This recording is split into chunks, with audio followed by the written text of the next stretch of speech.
Okay, so you want to own a laundromat. No employees yelling at you. No customers complaining about their order. Just machines humming quietly while your bank account fills up on autopilot. That is the pitch every laundromat broker will give you, and it is one of the most seductive fantasies in small business ownership. Machines wash. Machines dry. Money drops into a coin box or a card reader while you are at your actual job, or asleep, or on vacation. It sounds less like a business and more like a vending machine that happens to be the size of a building. And on paper, the math looks almost boring in how simple it is.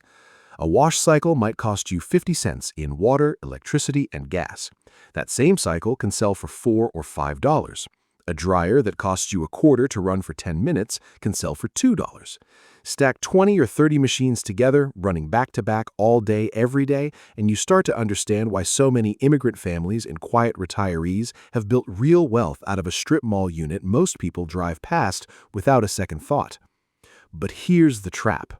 The word passive is doing an enormous amount of work in that fantasy, and most first-time owners do not find out how much until they're already several $100,000 in.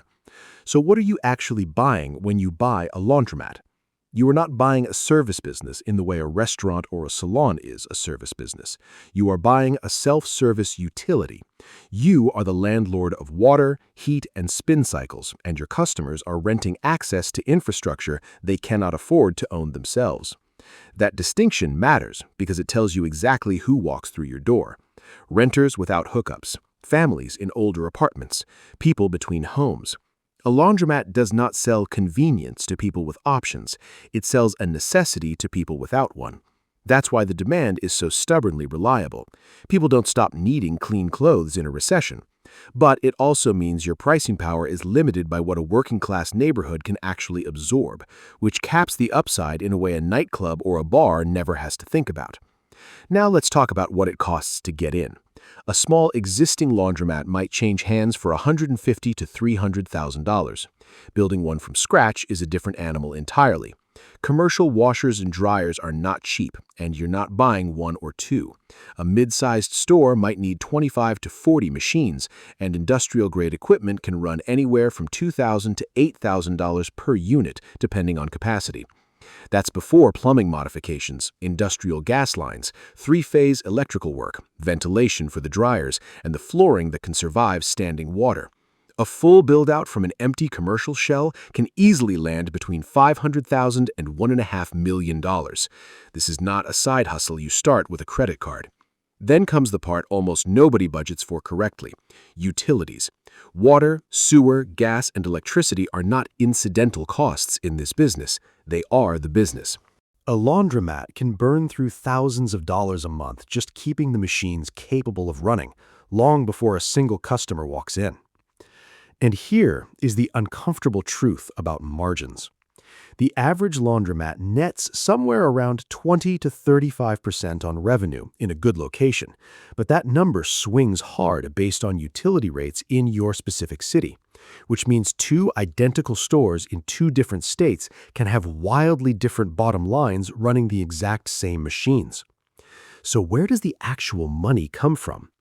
The obvious stream is self-service wash and dry. The coins or the card swipes that most people picture when they hear the word laundromat. But the real profit engines are the layers stacked on top of that. Vending machines for detergent and dryer sheets, snack and drink machines that turn dead waiting time into extra revenue, change machines that quietly generate a small fee on every transaction, and increasingly, the highest margin layer of all, wash and fold drop-off service, where customers pay a premium per pound to never touch a machine themselves. That single service can turn a store from a break-even utility room into a genuinely profitable business because you are now selling time back to people, not just access to a spin cycle. There is also a commercial layer most outsiders never think about. Contracts with gyms, salons, small hotels, and Airbnb hosts who need towels and linens washed in bulk. These accounts do not walk in randomly. You have to go out and sell them. But they fill your machines during dead hours on a Tuesday afternoon when foot traffic is at its lowest. And dead hours are exactly where a laundromat quietly bleeds money, because the rent and utilities do not care whether the machines are running. And that brings us to the costs nobody puts in the brochure. Machines break constantly, and commercial washers are not cheap to repair. Coin mechanisms jam, card readers get vandalized. Unattended stores attract theft, from the coin boxes themselves to customers who simply walk out without paying for a drop-off order. Insurance for a business that runs water and electricity all the clock, often unsupervised, is not cheap either.